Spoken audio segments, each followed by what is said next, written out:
Hello बच्चों, welcome back to the channel. In this video, I am uploading all the activities of chemistry chapter 2. Chapter 2 जो है आपका acid basis and salts, इसकी सारी activities यहाँ पर इंक्लूड कर दी गई हैं। और वीडियो को स्टार्ट करने से पहले I must tell you that I have already uploaded the activities of chapter 1 chemical reactions and equations. Chemical reaction and equation की सारी एक्टिविटीज ऑलरेडी अपलोड हो चुकी है। ठीक है, स्टार्ट करते हैं वीडियो से। फर्स्ट एक्टिविटी मतलब सारी जितनी भी है इस चैप्टर में यहाँ पे इंक्लूडेड है। फर्स्ट एक्टिविटी में देखिए, जब आप इस पैराग्राफ को पढ़ेंगे तो इन्होंने इस पैराग्राफ में क्या बोला है, इन्होंने कहा है ये कुछ सैंपल्स हमने दिए हैं आपको। ठीक है, ये कुछ सैंपल्स आपको लेने हैं और इनकी reaction one by one HCl की रिएक्शन लाइक रेड लिटमस से भी करनी है, ब्लू लिटमस से भी करनी है, फिनोल्फथलीन से भी करनी है और मिथाइल ऑरेंज से भी करनी है। इसी तरीके से H2SO4 की भी इन सबसे करनी है।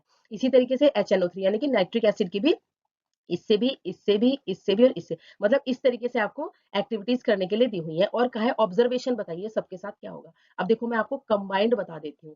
जितने भी ये एसिड्स है यहाँ से यहाँ तक सारे जो है बच्चों, ये है एसिड्स। ठीक है, एसिड्स में देखो रेड लिटमस का तो आपको सबको पता है, एसिड्स में रेड लिटमस का कोई फर्क नहीं पड़ता है। ठीक है, याद रखेंगे, रेड लिटमस का एसिड्स से कोई मतलब नहीं है, कोई फर्क नहीं पड़ेगा। लेकिन जो एसिड्स है वो सबको पता है, रेड लिटमस को कैसा चेंज कर देते हैं, सॉरी ब्लू लिटमस को कैसा चेंज कर देते हैं, रेड। ब्लू को चेंज कर देते हैं रेड। तो यहाँ पर जितने भी सारे के सारे एसिड्स हैं उन्होंने ब्लू लिटमस को क्या चेंज कर दिया है बच्चों, रेड। एक तो ये बात ध्यान रखेंगे। ठीक है, रेड लिटमस पर इसका नो इफेक्ट। दूसरी बात आप ध्यान रखेंगे, फिनोल्फथलीन का आपको ओरिजिनल कलर पता होना चाहिए। फिनोल्फथलीन जो होता है बेटा वो कलरलेस होता है। तो जितने भी एसिड्स हैं उनका फिनोल्फथलीन पर कोई फर्क नहीं पड़ता है। ठीक है, नो इफेक्ट, नो इफेक्ट। ये अभी सिर्फ मैं एसिड्स की बात कर रही हूँ। ठीक है, सिर्फ मैं एसिड्स की बात कर रही हूँ। और जो मिथाइल ऑरेंज होता है बच्चों, वो ऑरेंज कलर का होता है। इंडिकेटर्स हैं ये सब। ठीक है, ये ऑरेंज कलर का इंडिकेटर होता है। और ये जो है एसिड जो है इसको पिंकिश रेड बना देते हैं। एसिड जो है इसको बच्चों पिंकिश रेड बना देते हैं, या आप सिंपल पिंक भी बोल सकते हैं। तो सारी एसिड्स की बात हो गई। अब बेसिस की बात करते हैं। यहाँ से यहाँ तक हमारे हैं सारे बच्चों बेसिस। बेसिस का ध्यान रखेंगे, जो बेसिस हैं वो रेड लिटमस को चेंज कर देते हैं ब्लू में, रेड लिटमस को चेंज कर देते हैं ब्लू में, और ब्लू पर ये कोई असर नहीं करते, ब्लू पर ये कोई असर नहीं करते हैं। अब आ जाते हैं फिनोल्फथलीन, जो खुद कलरलेस था, उसको ये आप रेड टू पिंक भी कह सकते हैं या सिर्फ पिंक भी बोल सकते हैं। ठीक है, आप पिंक बोल सकते हैं कि ये पिंक में चेंज कर देता है फिनोल्फथलीन को। और ये जो है इसको येलो चेंज कर देता है, मिथाइल ऑरेंज को चेंज कर देते हैं येलो, रिमेन्स येलो नहीं आएगा, येलो चेंज कर देते हैं। तो अब आपको बिल्कुल साफ साफ पता चल रहा है इसमें एसिड जो है रेड लिटमस में कोई फर्क नहीं करेंगे, और बेसिस जो है उसको ब्लू चेंज कर देंगे। इसी तरीके एसिड जो है वो ब्लू को रेड चेंज कर देंगे, और ब्लू इसमें क्या कहते हैं, बेसिस का कोई फर्क नहीं पड़ेगा। फिनोल्फथलीन के केसेस में आ जाएंगे, फिनोल्फथलीन पे बेसिस का, इसका एसिड्स का कोई इफेक्ट नहीं पड़ता है, बेसिस पिंक हो जाते हैं। ठीक है, और मिथाइल ऑरेंज पर क्या होता है, एसिड जो है वो पिंकिश रेड और बेसिस जो है वो येलो। बस इस तरीके से आप अगर ये लर्न करके चले जाते हैं तो इंडिकेटर्स आपका ऑलमोस्ट कंप्लीट हो जाता है। ठीक है, ऑलमोस्ट कंप्लीट हो जाता है। इसमें ओल फैक्ट्री इंडिकेटर्स वगैरह, ये मैंने एक इंडिकेटर्स की अलग से वीडियो डाली हुई है इंडिकेटर्स की। उसको अगर आपको इंडिकेटर्स लर्न करने हैं तो उसमें प्रॉपर बिल्कुल दिए हुए हैं एक एक चीज। तो सारे आप इंडिकेटर्स की वो वाली वीडियो सर्च करके इस पे चैनल पे देख सकते हैं। नेक्स्ट एक्टिविटी पे आ जाते हैं बच्चों। देखो नेक्स्ट एक्टिविटी, आपको एक्टिविटीज जरूर आनी चाहिए क्योंकि बहुत इंपॉर्टेंट है एग्जामिनेशन के। इस एक्टिविटी में देखो फर्स्ट स्टेप से स्टार्ट करते हैं। इन्होंने कहा एपरेटस बताइए, मतलब एपरेटस इन्होंने लगाया हुआ है, मतलब पूरा अरेंजमेंट। एपरेटस का मतलब पूरा अरेंजमेंट। उन्होंने कहा take 5 millilitre of dilute sulphuric acid.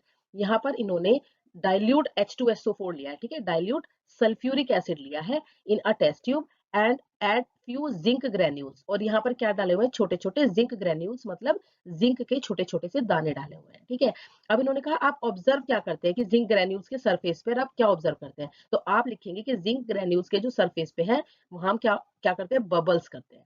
हम क्या वहां पर ऑब्जर्व करते हैं, बबल्स। तो पहली बात तो आपको ध्यान ये रखनी है। फिर कहा कि ये जो pass the gas being evolved through the soap solution. अब कह रहे अगर बबल्स बने तो गैस भी बनी होगी। अब इन्होंने कहा इस गैस को जो है सोप सोल्यूशन से आप पास करिए। तो सोप सोल्यूशन से पास करने के बाद यहाँ सोप के बबल्स बन जाएंगे। किस चीज के बबल्स बन जाएंगे, सोप के बबल्स। ये पूरी एक्टिविटी में आपको एक्सप्लेन करी, कुछ भी आ जाए फिर इसमें एग्जाम में। Why these bubbles are formed in the soap solution? Bubbles क्यों बन रहे हैं सोप सोल्यूशन के, because of gas, because of gas. अब वो गैस कौन सी बच्चों, ये आप याद रखेंगे, हाइड्रोजन गैस। ठीक है, हाइड्रोजन गैस यहाँ पर इवॉल्व होती है। अब ये कह रहे take a burning candle near the filled gas filled bubbles. ये जो गैस के फिल्ड बबल्स है वो कह रहे इनके पास जो है बर्निंग कैंडल लेकर आइए। व्हाट डू यू ऑब्जर्व, अब आप क्या ऑब्जर्व करेंगे, तो आप ध्यान रखिए क्योंकि मैं H2 गैस की बात कर रही हूँ, तो जैसे ही बर्निंग कैंडल इसके पास लेके आई जाती है, ये पॉप साउंड से बर्स्ट हो जाते हैं जो बबल्स है। वो बबल जो है पॉप साउंड से क्या हो जाते हैं बच्चों, बर्स्ट हो जाते हैं, ये आपको ध्यान रखना है। आप कह रहे हैं repeat this activity with HCl and HNO3 and CH3COH, मतलब एसिटिक एसिड, हाइड्रोक्लोरिक एसिड और नाइट्रिक एसिड, ये कह रहे हैं इनसे रिपीट करिए। तो आप ध्यान रखेंगे तीनों ही केस में H2 गैस निकलेगी, ठीक है, तीनों ही केस में H2 गैस निकलेगी। ये आपको ना रिएक्शन पूछिए ना कुछ पूछा है। यहाँ पर अगर आपको एग्जाम में रिएक्शन आ जाए कि मेंशन द रिएक्शन, तो आपको रिएक्शन लिख के आनी है। अगर आपसे नहीं पूछा है तो जितना आपसे पूछा, अगर आपसे ऑब्जर्वेशन पूछी है तो आप ये बताएंगे, ठीक है, कि भाई सरफेस पे क्या है, बबल्स, ऑब्जर्वेशन गैस है, पॉप साउंड से बर्स्ट हो रहे हैं। अपने आप वहां पर बहुत होशियार नहीं बनना है जब तक आप कंफर्म नहीं हो कि भाई मैं जबरदस्ती रिएक्शन लिख के आऊं। रिएक्शन पूछिए तो फिर आपको लिखनी ही लिखनी पड़ेगी, ठीक है। तो रिएक्शन याद रखेंगे, ZnH2SO4, Zn के साथ जब H2SO4 की रिएक्शन हो रही है, मतलब जब इसमें सल्फ्यूरिक एसिड में जिंक को डाला गया तो ZnSO4 बना, ये ध्यान रखेंगे। और H2 गैस इवॉल्व हुई या रिलीज हुई, जो बर्स्ट होते हैं बबल्स जिसमें पॉप साउंड से। इतनी बात आपको ध्यान रखनी है। इतनी बातें अगर आपको याद होगी तो आप ये एक्टिविटी बिल्कुल भी छोड़ के नहीं आने वाले एग्जाम में। नेक्स्ट क्वेश्चन देखते हैं, place a few pieces of granulated zinc metal in a test tube, मतलब टेस्ट ट्यूब में आपको जिंक के ग्रेन्यूल्स डाल देने हैं, ठीक है। किसके ग्रेन्यूल्स है बच्चों, ये है जिंक के ग्रेन्यूल्स। वो कह रहे हैं add 2 ml of sodium hydroxide, इसमें जो है NaOH डाला गया है 2 ml, ठीक है।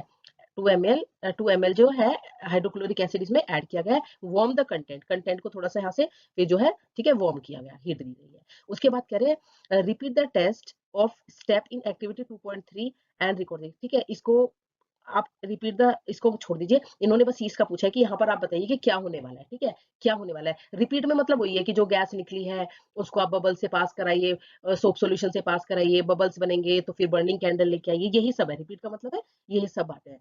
तो आपको मेजर थिंग जो यहाँ पे आप बतानी है, यहाँ पर ये बतानी है कि हुआ क्या जब जिंक को NaOH में डाला गया, या जिंक में NaOH को डाला हुआ, सोडियम हाइड्रोक्साइड को। तो देखिए ये एक सॉल्ट बनता है, इस सॉल्ट का नाम आप याद रखेंगे, सोडियम सोडियम जिंकेट।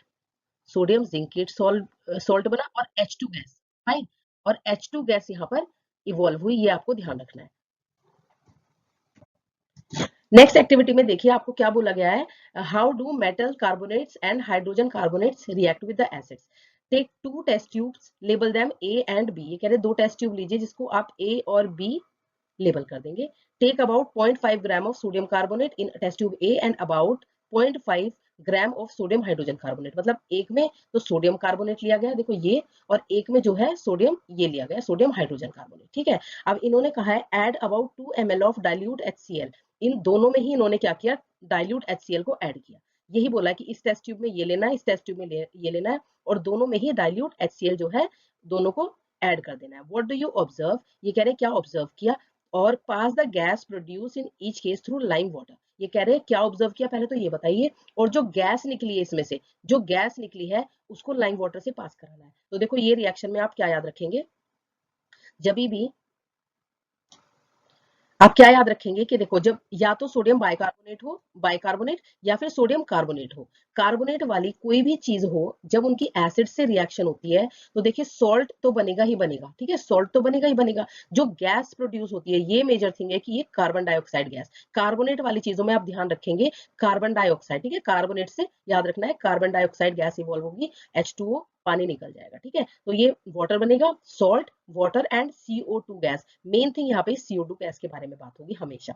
अब ये क्या कह रहे हैं कि ये जो गैस निकली है, यानी कि ये जो CO2 प्रोड्यूस हुई है, we have to pass it through lime water, इसको लाइम वाटर से पास करना है। लाइम वाटर बच्चों ध्यान रखना, स्लेक्ड लाइम का ही फॉर्मूला होता है लाइम वाटर, स्लेक्ड लाइम को ही बोलते हैं, ठीक है।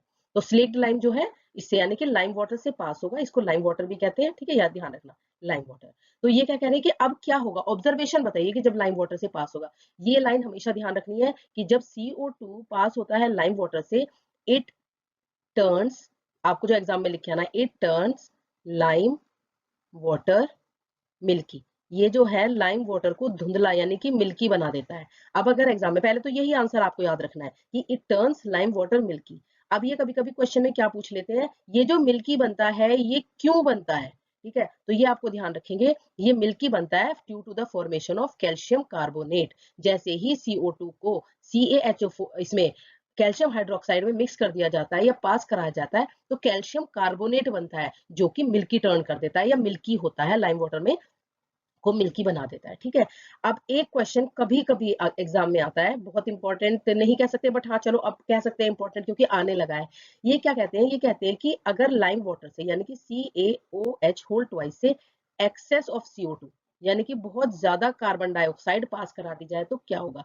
एक्सेस ऑफ CO2 पास हो जाएगी तो बच्चों आपको ध्यान रखना है कि ये जो कैल्शियम कार्बोनेट बना था ऑलरेडी, ठीक है, उसमें जब और कार्बन डाइऑक्साइड, एक्सेस का मतलब बहुत ज्यादा और कार्बन डाइऑक्साइड होगी तो कैल्शियम हाइड्रोजन कार्बोनेट या कैल्शियम बाइकार्बोनेट बनेगा, पहली बात।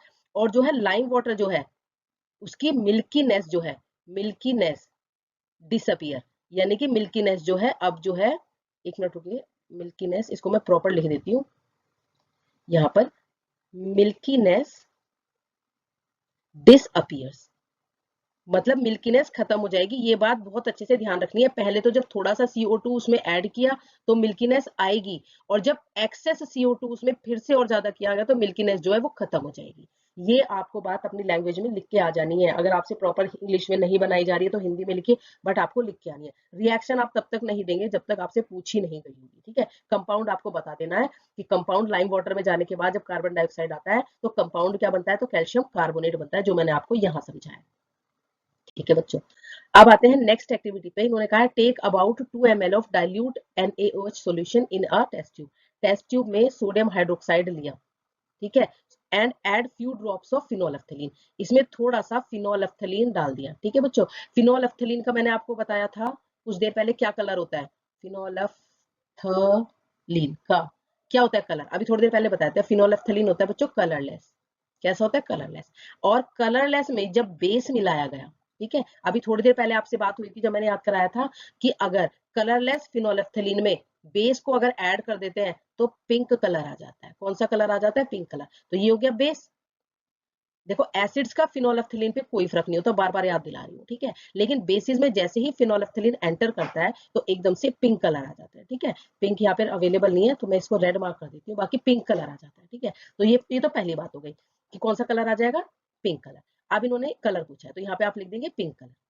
नेक्स्ट जो आपसे पूछा है add dilute HCl solution to the above solution. अब ये जो सॉल्यूशन बना ये कह रहे हैं इसमें धीरे धीरे आप थोड़ा सा HCl डालिए, तो जैसे ही हम HCl डालेंगे तो जो इसका पिंक कलर है वो गायब होना शुरू हो जाएगा, यानी कि डिसअपियर होना शुरू हो जाएगा, डिसअपियर।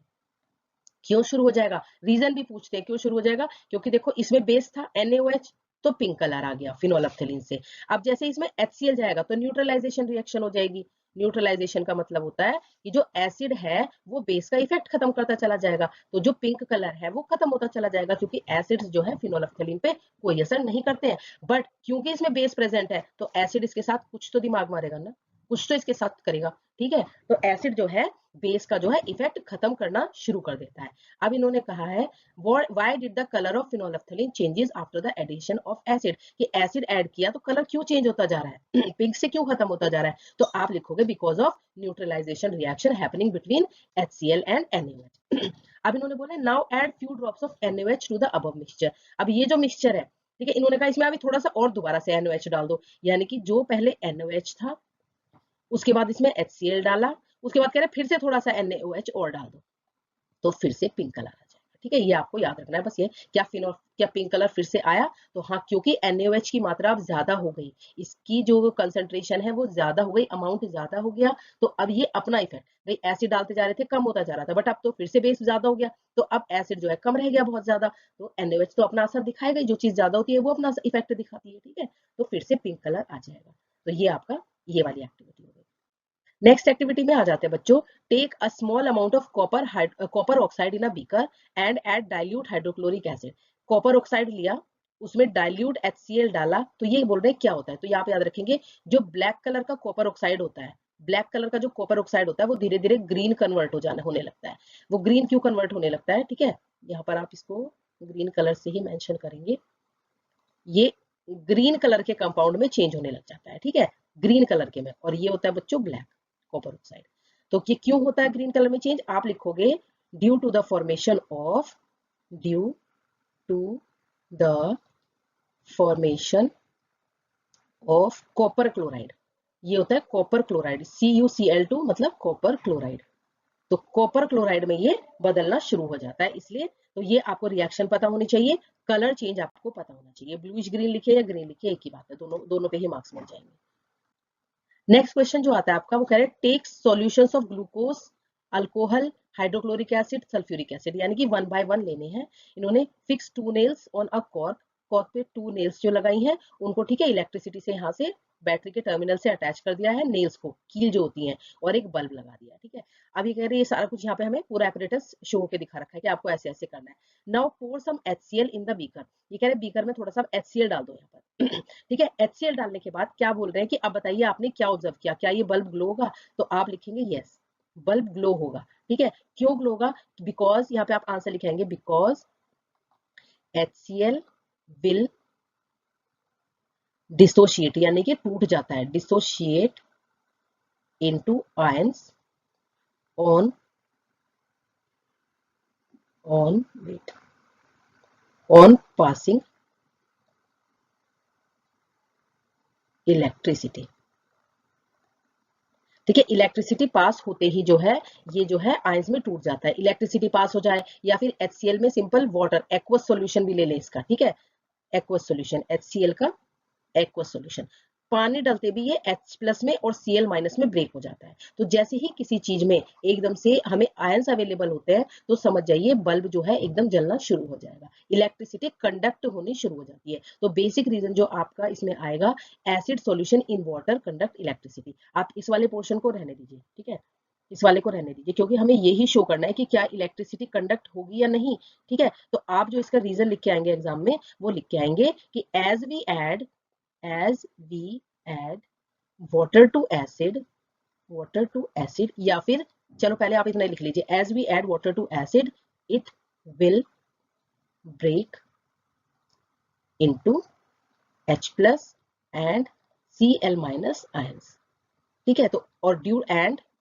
आगे लिख लीजिएगा, and due to the presence of free ions electricity will be conducted, due to the presence of free ions, ये होते हैं free ions, electricity will be conducted and bulb will glow, bulb will glow, ये आप अपनी copy में लिख लेंगे, ठीक है। तो ये है इसमें कि हमें बेसिकली यही शो करना है कि इलेक्ट्रिसिटी पास हुई या नहीं हुई, इलेक्ट्रिक करंट नहीं दौड़ाएंगे पहले से पहले, हम बस ये बताएंगे कि जैसे ही पानी ऐड हुआ है तो इलेक्ट्रिसिटी कंडक्ट होनी शुरू हो गई, ठीक है। आप कह रहे हैं repeat this experiment with sulphuric acid, तो सेम बात हो गई, ठीक है, सेम बात हो गई, पानी में सल्फ्यूरिक एसिड भी यही काम करेगा, ठीक है, कि भाई ये फ्री आयंस में जो है ब्रेक हो जाएगा, ये आपको ध्यान रखना है। अब जो है इन्होंने repeat this experiment separately with glucose and alcohol, आप ग्लूकोज और अल्कोहल में दोनों में याद रखेंगे बच्चों, इलेक्ट्रिसिटी कंडक्ट नहीं होगी, बल्ब ग्लो नहीं होगा, ठीक है। क्यों नहीं होगा? क्योंकि ये फ्री आयंस वाटर में रिलीज नहीं करते हैं। तो अगर आपको आ जाए एग्जाम में कि ग्लूकोज और अल्कोहल के साथ क्या होगा, तो बोलो bulb will not glow because they can not dissociate into ions,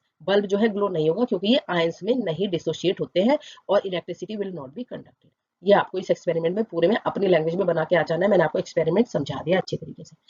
next question है आपका, take about 1 gram of solid NaCl, 1 gram solid NaCl एक टेस्ट ट्यूब में ले लिया है क्लीन करके, ठीक है, एंड ड्राई टेस्ट ट्यूब जो है ड्राई होनी चाहिए बिल्कुल, ठीक है, बिल्कुल ड्राई होनी चाहिए सूखी test tube, add some concentrated sulphuric acid to the test tube, इसमें थोड़ा सा सल्फ्यूरिक एसिड ऐड कर दिया, ठीक है, सल्फ्यूरिक एसिड यहाँ पर ऐड कर देंगे, ये सोडियम क्लोराइड हो गया, यहाँ पे सल्फ्यूरिक एसिड हमने ऐड कर दिया यहाँ पर, ठीक है। उसके बाद what do you observe, is there gas coming out of the delivery tube, ये जो ट्यूब है इसमें से क्या गैस निकलेगी, पास आउट होगी? तो यस, आप ध्यान रखना, NaCl में जैसे ही H2SO4 ऐड होता है, NaCl में यानी कि सोडियम क्लोराइड में जैसे ही H2SO4 यहाँ पर ऐड होता है तो सोडियम बाय सल्फेट, हाइड्रोजन वाली चीजों को क्या बोलते हैं, तो बाय बोलते हैं, या सोडियम हाइड्रोजन सल्फेट तो बनेगा ही बनेगा, और HCl गैस इंपॉर्टेंट है, HCl गैस प्रोड्यूस होगी, ठीक है, HCl गैस प्रोड्यूस होगी।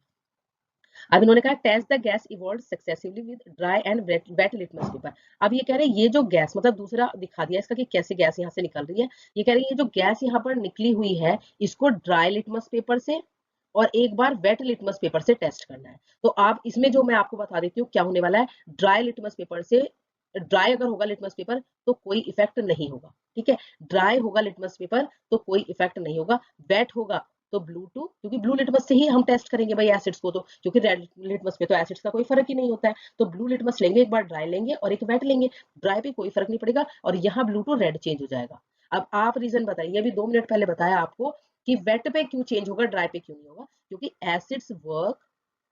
Acids work only in the presence of water, in the presence of water. Acids अगर अपना कोई नेचर दिखाते हैं, ठीक है, या एसिड शो देयर बिहेवियर, या acids show their nature only in the presence of water, क्योंकि पानी में जाते ही वो H+ और Cl- में ब्रेक हो जाते हैं, तभी वो एसिड्स का काम करते हैं। तो ये बहुत इंपॉर्टेंट क्वेश्चन है कि एसिड्स को, इससे आपको क्या लास्टली क्या ऑब्जर्वेशन या क्या कंक्लूजन आप निकालते हैं।